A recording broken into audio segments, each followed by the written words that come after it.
నడిచినా కూర్చున్నా మోకాళ్ళ నొప్పులు వస్తున్నాయా? ప్రాణ పెయిన్ క్లినిక్ లో అధునాతన చికిత్సతో మోకాళ్ళ నొప్పులు తగ్గించుకోండి. హాయ్ హలో నమస్తే, welcome to #1 news channel in digital మనం టీవీ. నేను మీ లాస్య. ప్రస్తుతం ఇప్పుడున్న గెస్ట్ ఒక సెన్సేషన్ క్రియేట్ చేసింది మొన్న తెలంగాణ ఎలక్షన్స్లో. సో శిరీష గారు, శిరీష గారు అంటే గుర్తుపడుతున్నారు, బట్ బరలెక్క అంటే చాలా అభిమానం అనమాట. సో తనే మనతో పాటు ఉన్నారు. నమస్కారం శిరీష గారు. నమస్తే అక్క, ఎలా ఉన్నారు? బాగున్నా. సో ఏంటి అసలు ఆఫ్టర్ ఎలక్షన్స్ 5,000 ఓట్లు అంటే చిన్న విషయం కాదు. సో ఎలా ఉంది ఇప్పుడు మీ నెక్స్ట్ స్టెప్ ఏంటి, పొలిటికల్గా మీ ఎజెండా ఏంటి అంటే ఎలా అనిపించింది? ఫస్ట్ ఆఫ్ ఆల్ రాజకీయాలు ఎలా అనిపించాయి? అంటే ఫస్ట్ నాకు అంత రాజకీయం మీద ఇంట్రెస్ట్ లేకుండే, కానీ రాజకీయంలోకి వచ్చిన తర్వాత హ్యాపీగానే ఉంది. కానీ బాగా కుళ్ళు కుతంత్రాలు అవన్నీ ఏమేమో తెలిసినాయి అనమాట. ఇక బాగా ఇంత ఘోరంగా ఉంటుందా అని మాత్రం నాకు తెలియదు, బట్ బాగుంది. ఓవరాల్ గా రాజకీయాలు నచ్చింది. సో నెక్స్ట్ ఇంకా రాజకీయాల్లో చూడొచ్చా శిరీష గారు? చూడొచ్చు. ఎంపీగా కంటెస్టెంట్ చేస్తారు. సో ఎంపీ ఇప్పుడు అదే నెక్స్ట్ ఎంపీ ఎలక్షన్స్ కంటెస్ట్ చేస్తున్నారు. సో ఎలా జరుగుతున్నాయి అన్ని ప్రిపరేషన్స్ అవన్నీ? బాగానే జరుగుతున్నాయి. అవునా? గ్రౌండ్ వర్క్ చేసుకుంటున్నాను ఫస్ట్. ఓకే. సో ఏం చెయ్యాలి అని అంటే ఎలక్షన్స్ లో కొంచెం డిఫరెంట్ గా ఏదైనా ఆలోచించారా? డిఫరెంట్ గా అంటే నేను ఇప్పుడు మనకి ఏదైనా సమస్య వస్తే అధికారి దగ్గరికి వెళ్తాం, అట్లా కాకుండా నేనే వాళ్ళ దగ్గరికి వెళ్ళాలనేది ఒక నా ఇంట్రెస్ట్ అనమాట. సో వాళ్ళ సమస్యలు మన దృష్టికి వచ్చే వరకు ఆగకుండా మనమే వాళ్ళ దగ్గరికి వెళ్ళి వాళ్ళ సమస్యలు మన దగ్గరుండి తెలుసుకుంటే కొంచెం వాళ్ళ పెయిన్ అనేది మనం దగ్గరుండి చూస్తేనే కదా ఏదైనా అర్థమవుతుంది. సో అది చేద్దాం అనుకుంటున్నాం. సో అసెంబ్లీ ఎలక్షన్స్ లో అయితే కొంతవరకు ప్రజలకు దగ్గర అయ్యి వాళ్ళ సమస్యలు అడిగి తెలుసుకున్నారు. సో ఎటువంటి సమస్యలతో బాధపడుతున్నారు? సమస్య ఏంటంటే రోడ్లు. ఒక్క ఊర్లో కూడా రోడ్లు చక్కలేవు అసలు. రోడ్లు అసలు అంటే ఓ కాడికి మా ఊరు రోడ్డు కానీ కొన్ని ఊరు రోడ్లు బాగున్నాయి, కానీ వేరే ఊర్లలో అసలు మెయిన్ రోడ్లలో కూడా మా అది బొడ్రాయి అంటారు కదా, అక్కడ కూడా రోడ్లు బాగాలేవు. రోడ్లు స్కూల్లో అయితే పందులు కుక్కలు తిరుగుతున్నాయి, చెత్త తెచ్చి అక్కడే ఇస్తురు. ఇవన్నీ ఘోరంగా ఉన్నాయి. సో ఇవన్నీ మార్చగలను అన్న నమ్మకం మీకుందా? ఖచ్చితంగా ఫ్యూచర్లో మారుస్తుంది. సో ఇదివరకైతే ఇండిపెండెంట్ గా పోటీ చేశారు, ఇప్పుడు ఏదైనా పార్టీలోకి వెళ్ళాలన్న ఆలోచన ఏమైనా ఉందా, లేకపోతే మళ్ళీ ఇండిపెండెంట్ గానే పోటీ చేస్తారు? అండ్ నెక్స్ట్ ఫ్యూచర్ లో రాజకీయాలే మీ ఎజెండా కాబట్టి రాజకీయాల్లోనే ఉండాలి, పొలిటీషియన్ అవ్వాలి అనుకుంటున్నారు అనేది అర్థమైంది. సో ఫ్యూచర్ లో ఏ పార్టీలోకైనా వెళ్ళే అవకాశాలు ఏమైనా ఉన్నాయి? ఏ పార్టీలోకి అయితే ఏం వెళ్ళను, ఇండిపెండెంట్ గానే ఉంటా. మరి ఇండిపెండెంట్ గా ఉంటే ఆల్రెడీ మీరు చూసారు, ఇండిపెండెంట్ గా మీరు ఎక్స్పీరియన్స్ అయ్యారు. సో మీరు అనుకుంటున్న సమస్యలు, మీరు పరిష్కరించాలనుకుంటున్న సమస్యలు తీర్చడం ఇండిపెండెంట్ గా అది కొంచెం ప్రాక్టికల్ గా అంత వర్కౌట్ అవ్వదని మీకు కూడా ఒక అంచనా అయితే వచ్చి ఉంటుంది. సో దాని గురించి ఏం ఆలోచించారు? కాదు అంటే చేయడం సాధ్యం కాదు, చేయాలనుకుంటే ఏదైనా సాధ్యం అవుతుంది కదా. అంతేనా? అంతే. ఇండిపెండెంట్ గా ఉంటే మామూలుగా విన్ అయినా కానీ, ఇండిపెండెంట్ గా కానీ, పార్టీ పరంగా ఏ పరంగా విన్ అయినా కానీ ఒక ఎమ్మెల్యేకి రావాల్సిన ఫండ్స్ ఆటోమేటిక్గా వస్తాయి. అమౌంట్ శాలరీ కానీ ఈ కాన్స్టిట్యున్సీని మంచి చేయడానికి ఇంత అమౌంట్ అనేది ఉంటుంది 1 yearకి. సో ఆ అమౌంట్తోన మనం ప్రాబ్లమ్స్ అన్ని సాల్వ్ చేయొచ్చు కదా. ఓకే. పార్టీలా విన్ అయితేనే అమౌంట్ అని కాదు, ఇండిపెండెంట్ గా విన్ అయినా కానీ అమౌంట్ వస్తుంది, ఆటోమేటిక్ వస్తాయి. అవి మన అవసరాలకు యూజ్ చేసుకోకుండా సమాజ సేవకు ఉపయోగిస్తే ఖచ్చితంగా మార్చగలం. అంటే ఒక రకంగా కొంచెం అమాయకత్వము, కొంచెం మంచి చేయాలన్న మంచితనం రెండూ ఉన్నాయి ఈ మాటతో, అంటే ఈ ఆన్సర్తో. నిజంగానే ఇండిపెండెంట్గా మనం చేయొచ్చు, బట్ ఎంతవరకు చేయనిస్తారు? మిమ్మల్ని లాస్ట్ టైం ఎలక్షన్స్లో పోటీ చేయకూడదని అంత రాద్ధాంతం చేసిన ఇరు పార్టీలు ఇప్పుడు ఇలా మంచి పనులు చేస్తాను ఇండిపెండెంట్గా అంటే ఎంతవరకు సహకరిస్తాయి? సహకరించకపోయినా నేనైతే చేసేది చేస్తా. సో ఆల్రెడీ అందరికి అర్థమైపోయింది ఈమె మొండిది, ఎవరు చెప్పినా వినదు అనేసి అర్థమైపోయింది. ఇప్పుడు కొత్తగా నిలబడ్డా కాబట్టి ట్రై చేసిర్రు అనమాట నన్ను అన్ని రకాలుగా తొక్కడానికి. వాళ్ళు ఎంత తొక్కిరో నేను అంత పైనకి లేచిన. సో నెక్స్ట్ కూడా తొక్కడం చూస్తారు, నెక్స్ట్ తొక్కడం చూస్తారు. ఈ లాస్ట్కి ఏమనుకుంటారు, అమ్మాయి మెత్తలో మనం పెట్టుకోలేము, ఊకోవడం బెటర్ అని అట్లా చేస్తాను నేను. సో ప్రాణహాని ఏమైనా ఉందా శిరీష గారికి? ఉందేమో మరి, ఉంటది, ఖచ్చితంగా ఉంటది, మీరేమనుకుంటున్నారు? ఉందని అనుకుంటున్నా. ఉందని సో అనుకుంటున్నారు. తెలుస్తాయి నాకు కూడా కొన్ని, ఇట్లా చేద్దాం అనుకుంటారు, నేను ఎంపీగా నిలబడదాం అనుకుంటున్నా కదా, అవును. ఆల్రెడీ ఇప్పటి నుంచి తొక్కడం స్టార్ట్ చేసిరని కూడా నాకు తెలియదు, మీకు ఏం తెలియదు అనుకుంటారు కానీ నాకు చెప్పేళ్ళు కూడా ఉంటారు కదా ఎవరో ఒకరు. కరెక్ట్. సో అన్ని తెలుస్తున్నాయి కానీ దేనికైతే నేను భయపడ. సో ప్రజలు ఏమనుకుంటున్నారు కొల్లాపూర్లో ఇప్పుడు ప్రస్తుతానికి? మీ ప్రజలు, మీ ఇందాక మనం మాట్లాడుకుంటున్నప్పుడు కూడా చెప్పారు, అసలు నా ప్రజలే నన్ను చూసి భయపడుతున్నారు, నేను ఆ ఊరి అమ్మాయిని కాదు అన్నట్టుగా ట్రీట్ చేస్తున్నారు అంటే వాళ్ళ భయాలు వాళ్ళకు ఉండొచ్చు. ఇన్నర్ వాయిస్ ఏంటి వాళ్ళది?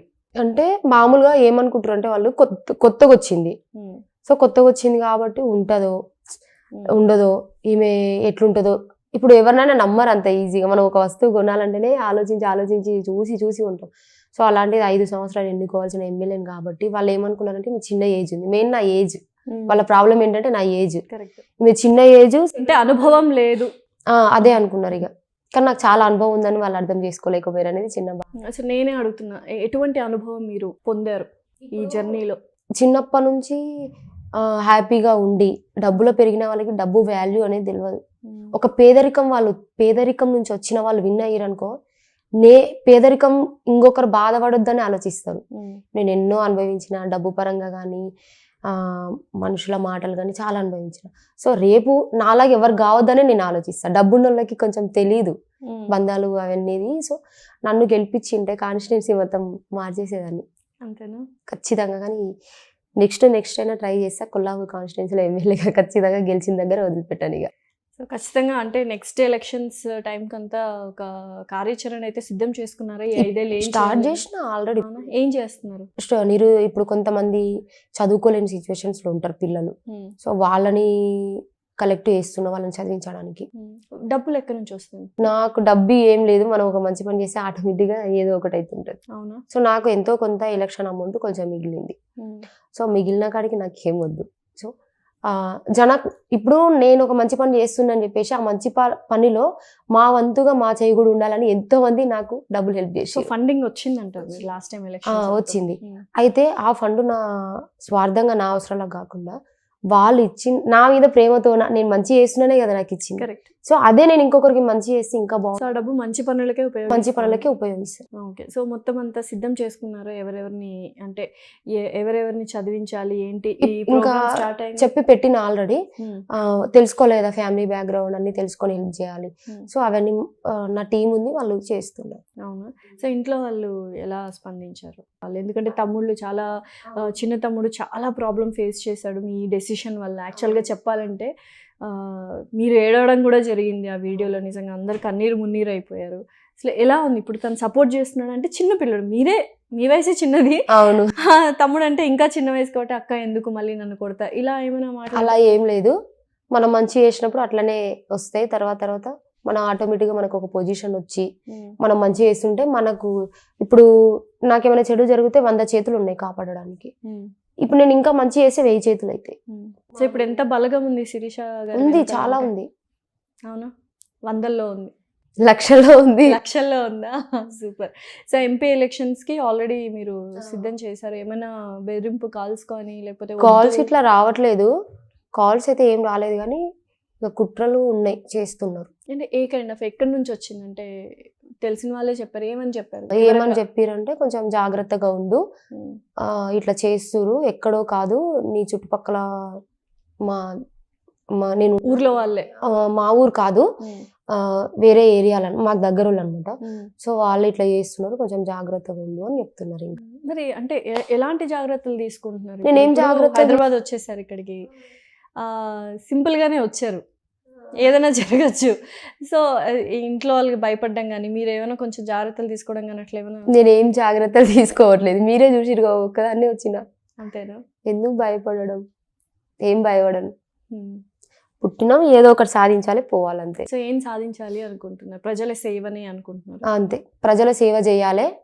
ఇంకా బర్రెల కంటే ఒక బ్రాండ్ అని తరతరాలకు చెప్పుకునేటట్టు. ఎగ్జాంపుల్ చాకలి ఐలమ్మ ఉంది, ఝాన్సీ లక్ష్మీబాయి, వాళ్ళని నేను చూడలే, కానీ రేపు మా పిల్లలు కూడా ఇట్లా ఫ్రీడమ్ ఫైటర్స్ ఇట్లా ఉంటది కదా. సో నన్ను కూడా అట్లా గుర్తుపెట్టుకుంటట్టు మొత్తం బర్రెల కంటే బ్రాండ్ ఇంకా సో చరిత్రలో నిలిచిపోవాలని చూస్తున్నారు. సో ఇవన్నీ సాధ్యం అవుతాయి అంటారా? అంటే ఇందాక చెప్పారు ఏది అసాధ్యం కాదు అని, కరెక్టే. సాధ్యం కాదనుకుంటే కాదు, సాధ్యం అవుతుందంటే అవుతుంది.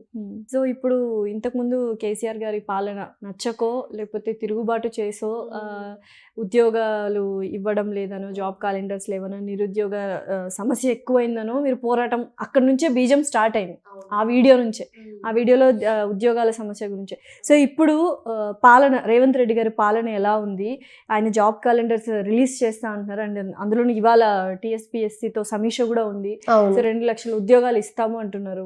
ఇస్తే హ్యాపీనే కదా, అందరికంటే ముందు నేనే ఎక్కువ హ్యాపీగా. అవునా? సో ఒకవేళ ఆయన పాలన కేసీఆర్ గారి పాలనతో పోల్చుకుంటే ఆయన పాలన ఒక 1 మంత్ చూసారు కదా, 1 మంతే కదా అయ్యింది, అప్పుడే ఎట్లా తెలుస్తుంది? అంటే ఆల్మోస్ట్ కొంచెం ఒక ఐడియా వచ్చి ఉంటది కదా. మంచిగానే ఉంది. చూస్తున్న శాఖలు, విద్యుత్ శాఖలో అవకతవకలు తీయడం కానీ, లేకపోతే పోలీసు శాఖలో ప్రక్షాళన చేయడం కానీ, సో ఈ మెట్రో, ఈ పనులు ఇవన్నీ ఆయన స్టార్ట్ చేశారు కదా. సో ఎలా ఉంది ఆయన గురించి? మంచిగా ఉంది, నాకు తెలుసు మంచి జరుగుతుంది ఖచ్చితంగా. ఎందుకంటే ఆయన కూడా చదువుకొని ఇవన్నీ అనుభవించిన వ్యక్తి కాబట్టి మంచిగా జరుగుతుంది. ఇంకా ముందు ముందు చూస్తుంటే తెలుస్తుంది అక్క. ఇప్పటికైతే మంచిగా ఉంది. అవును. సో కేటీఆర్ గారి గురించి ఒక మాట చెప్పు శిరీష గారు, అంటే ఏం చెప్తారు? ఏం చెప్తాం అక్క, ఏం లేదు చెప్పడానికి. ఆయన కూడా మంచి వ్యక్తి లేండి. అంతేనా? అంటే ఏం లేదా చెప్పడానికి? అంటే మీ ఒపీనియన్ ఏంటి కేటీఆర్ గారి గురించి? ఏం లేదక్క. ఎందుకు భయపడని అన్నారు? మీ ఒపీనియన్ చెప్పడానికి ఇప్పుడు ఎందుకు? ఐటీ మినిస్టర్ కదా ఆయన. సో ఆయన పర్ఫెక్ట్గా మంచిగా ఒక హైదరాబాద్లో చాలా వరకు ఒకప్పటికి ఇప్పటికి చాలా చేంజ్ అయ్యింది. సో అది ఆయన గ్రేట్ అన్నమాట. అంతే అంటారు. కేసీఆర్ గారి గురించి చెప్పమంటే ఏం చెప్తారు? ఆయన కూడా మంచిగా, అందరు మంచోళ్ళే అక్క. మళ్ళీ ఎందుకు తిరుగుబాటు చేశారు అంత మంచి? తిరుగుబాటు అంటే నిరుద్యోగుల నిర్లక్ష్యం చేసిండు మెయిన్. ధరని నాకు బాధ అనిపించింది. ఈ నిరుద్యోగుల నిర్లక్ష్యం చేయడం అనేది ఇంకా బాధ, చాలా బాధ అనిపించింది. సో ఇవన్నీ ఒక ఎత్తు అయితే, నాన్నగారు చాలా దారుణంగా వీడియో చేయడం జరిగింది, దారుణంగా మాట్లాడడం జరిగింది. ఒక ఆడపిల్ల గురించి ఎవరు అలా మాట్లాడకూడదు, కన్న తండ్రి అలా మాట్లాడాడు. సో దేనివల్ల అసలు ఆయన ఎందుకు అలా మాట్లాడాల్సి వచ్చింది? ఎంత డబ్బు ఆయన తీసుకున్నారు? ఇవే అడుగుతున్నాను, ఎందుకంటే ఆయన చేసిన ముమ్మాటికి తప్పు. నేను ఎందుకంటే చాలా నాకు వచ్చినాయి, ప్రెజర్ అయితే వచ్చింది, విత్డ్రా చేసుకోమని వచ్చినాయి. తర్వాత ప్రచారం ఆపే ఇప్పుడు కాడికన్నా మేము ఇట్లా అమౌంట్ వేసామని చాలా వచ్చినాయి. నేను దేనికి తగ్గలేదు, ప్రచారం జోరుగా సాగింది. మా తమ్ముని పైన దాడి జరిగింది ఫస్ట్, తర్వాత దానికాడ కూడా నేను వెనకడుగు వేయలే. నాది నేను చేసిన ఏ విధంగా పోతలేదు, మీరు మానసికంగా దెబ్బతీయాలని ఆ విధంగా కూడా చేసిండ్రు. సో ఆ అమౌంట్ 1 lakh ఇచ్చిరని నాకు తెలిసింది. నాన్నకు 1 lakh ఇచ్చిరంట.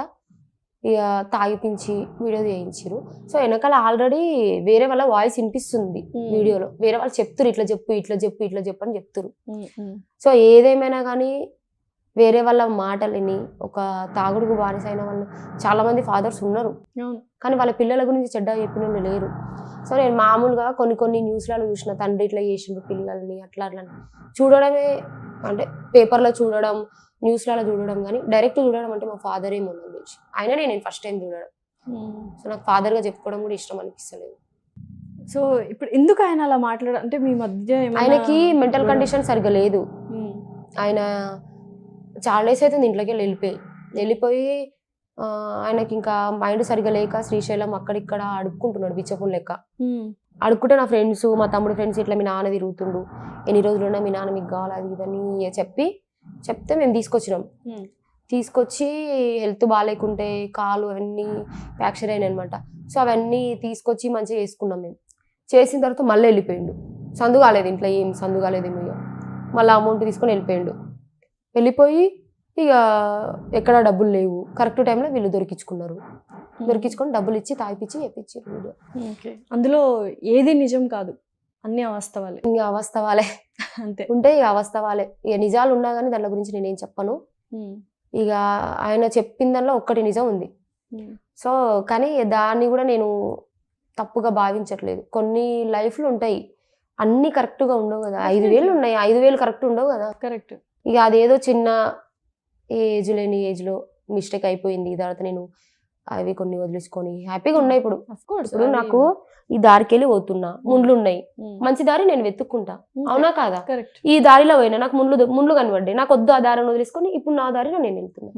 ముళ్ళు గుచ్చించుకోవడం బెటర్, మంచి దారిలో పోవడం బెటర్. కరెక్ట్, మంచి దారిలో నాకు నేను పోయిన ఫస్ట్ దారి ముళ్ళు గుచ్చించుకున్నా, నాకు నచ్చలేదు, వదిలేసుకున్నా, వచ్చిన. వచ్చి ఇప్పుడు నేను నా చదువు కంటిన్యూ చేసుకుంటున్నా, మా మమ్మీని చూసుకుంటున్నా, నేనంటూ కొంచెం డబ్బులు ఏదో ఇన్స్టా ప్రమోషన్స్ ఏవో ఒకటి చేసుకొని నా కాలం మీద నేను నిలబడి. ఎంత వస్తుంది ఇన్స్టాలో ఎంత రాదక్క, అప్పుడు నాకు అమౌంట్ ఎంత తీసుకోవాలో తెలియక 1500 2000 తీసుకుంటుంటే, అది కూడా కొంతమంది ఫస్ట్ వీడియో అప్లోడ్ చేయి తర్వాత అమౌంట్ ఇస్తాను అట్లా కూడా ఎగ్గొట్టిన వాళ్ళు ఉన్నారు.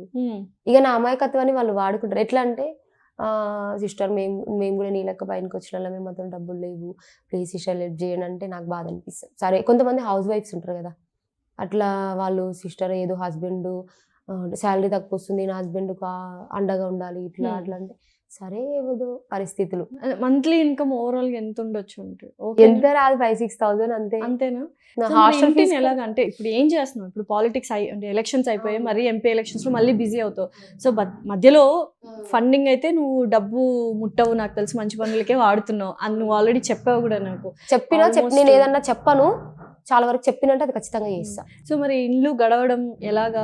పిల్లలు తమ్ముళ్ళేమో 2 చిన్న పిల్లలు, అమ్మ ఒకటే ఉంది. సో ఎలా మొత్తం జీవనాధారం, ఫైనాన్షియల్ స్టేటస్ ఎట్లా ఉంటుంది? అంటే మామూలుగా మమ్మీ షాప్ నడుపుకుంటుంది, ఇక మామూలుగా నాకు జనాల నుంచి వచ్చిన డబ్బు నేను ప్రజాసేవకే యూజ్ చేస్తాను. సో నేను సంపాదించుకున్న సంపద నా ఖర్చులు, ఇప్పుడు నేను బీడీ చేస్తున్నా, దానికి ఫీజు కట్టుకోవాలి, బుక్స్ కొనుక్కోవాలి, ఎగ్జామ్ ఫీజు అన్ని ఉంటాయి. సో నా ట్రావెలింగ్ ఛార్జెస్ కూడా కావాలి. నేను ఇన్స్టాలో మామూలుగా మళ్ళీ ప్రమోషన్స్ చేసుకుంటున్నా. బిఎడ్ లో ఉద్యోగం వచ్చిన తర్వాత మళ్ళీ రాజకీయాల్లో రావాలంటే నేను అంత కష్టపడి ఉద్యోగం సంపాదించిన ఉద్యోగం కోసం అని నేనేం చదవట్లేదు, డిగ్రీ రావాలి నాకు మెయిన్. ఇప్పుడు ఒక చదువు అనేది మనం ఎంత చదువుతుంటే అంత నాలెడ్జ్ వస్తుంటది. సో దానికోసం నేను చదువుకుంటున్నా, నాకు చదువు అంటే చాలా ఇష్టం. మెయిన్ నేను అంటారు కదా నువ్వు ఇట్లా అంటే, ఎందుకంటే ఉద్యోగం కోసమే ఆ వీడియో వైరల్ అయింది కాబట్టి. అవును, అప్పుడు బాగా ఇంట్రెస్ట్ ఉండే నాకు.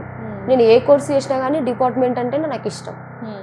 మస్తు గ్రూప్ 1 పడ్డది, గ్రూప్ 2 పడ్డది, గ్రూప్ 3 గ్రూప్ 4 పడ్డది, కానీ నాకు డిపార్ట్మెంట్ యూనిఫామ్ వేసుకోవాలి. ఆ పిచ్చిలో నేను బాగున్నా, యూనిఫామ్ వేసుకోవడానికి ఘోరంగా చదువుతుంటే. ఈ కేసు పెట్టినాక ఎంత ఘోరంగా చదివినో అక్కడి దాకా చదివి ఇక్కడి దాకా ఆగిపోయినాయి. అంటే అట్లుంటే ఇక టెన్షన్, కేసు అయితే జాబ్ రాదు, కేసు అయితే జాబ్ రాదు, ఆ డిప్రెషన్లో ఉండిపోయినా. బాగా బాధ అనిపించింది. నాలాగా చాలా మంది మీద కేసులు అయినాయి కదా, ధర్నాలు చేసినప్పుడు కేసులు పెట్టిరు.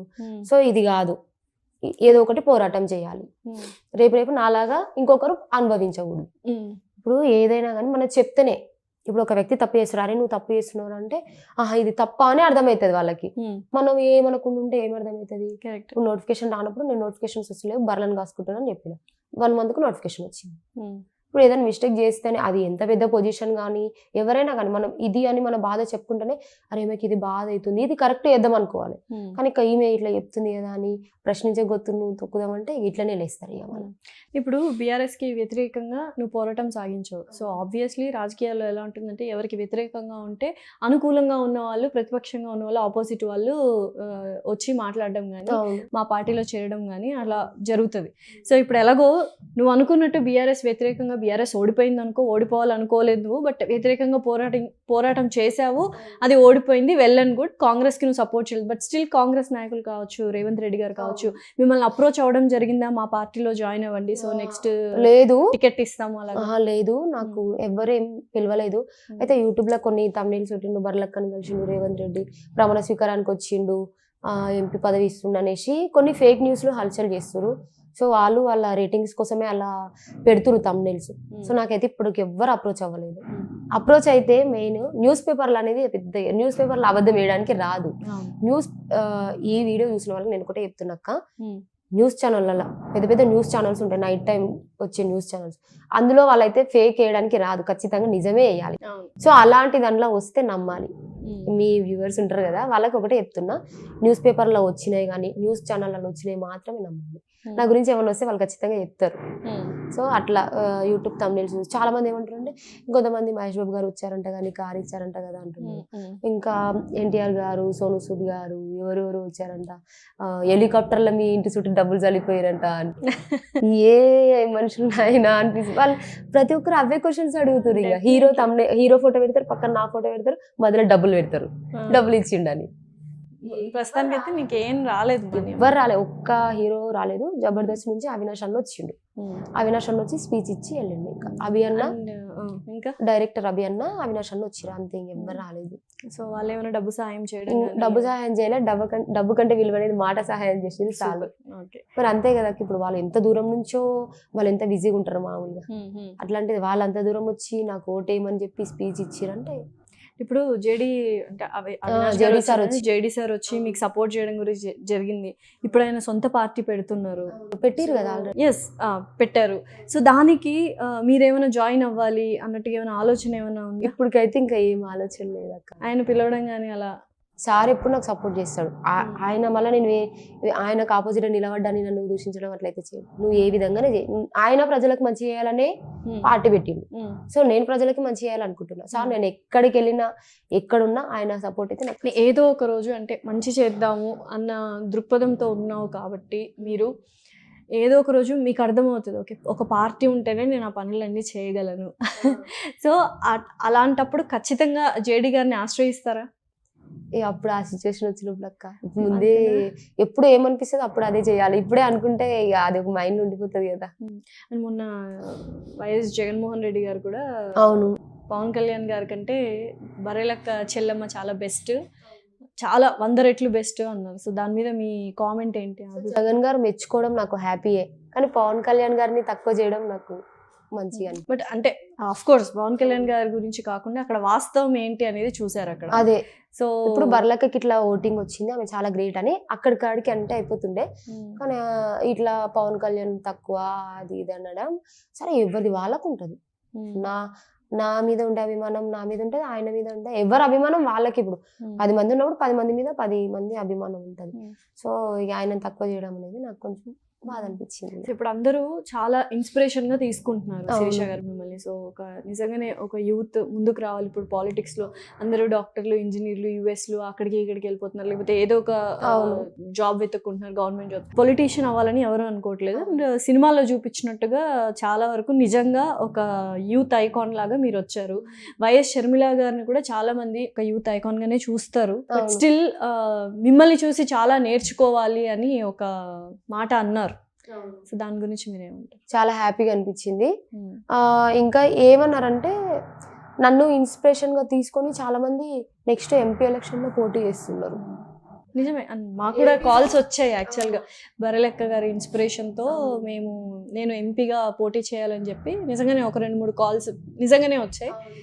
బట్ వాళ్ళ ఎజెండా ఏంటి అనేది మనకు ఎమ్మెల్యేగా కూడా నిలబడుతున్నారంట ఏపీలో. నెక్స్ట్ ఎమ్మెల్యే ఉన్నాయి కదా అప్పుడు కూడా నిలబడతామన్నారు. ఆల్రెడీ ఇంటికి వస్తారు, ఎట్లా నిలబడాలి, ఎట్లా అమౌంట్ ఖర్చు పెట్టాలి, ఎట్లా ప్రచారం చేయాలని నన్ను అడుగుతారు. వచ్చి ఒక ఐడియా వచ్చిందా? వచ్చింది కొంచెం.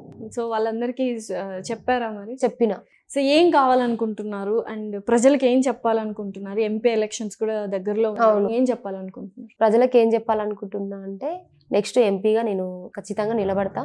ఎలాంటి ఒడిదుడుకులు వచ్చినా ఏం వచ్చినా ఇక ఒక అడుగు వేసినాక సరే, ఏదో నాకు నష్టమయ్యో లాభమయ్యో ఏదో ఒకటి మంచి చేద్దామని వచ్చేసిన.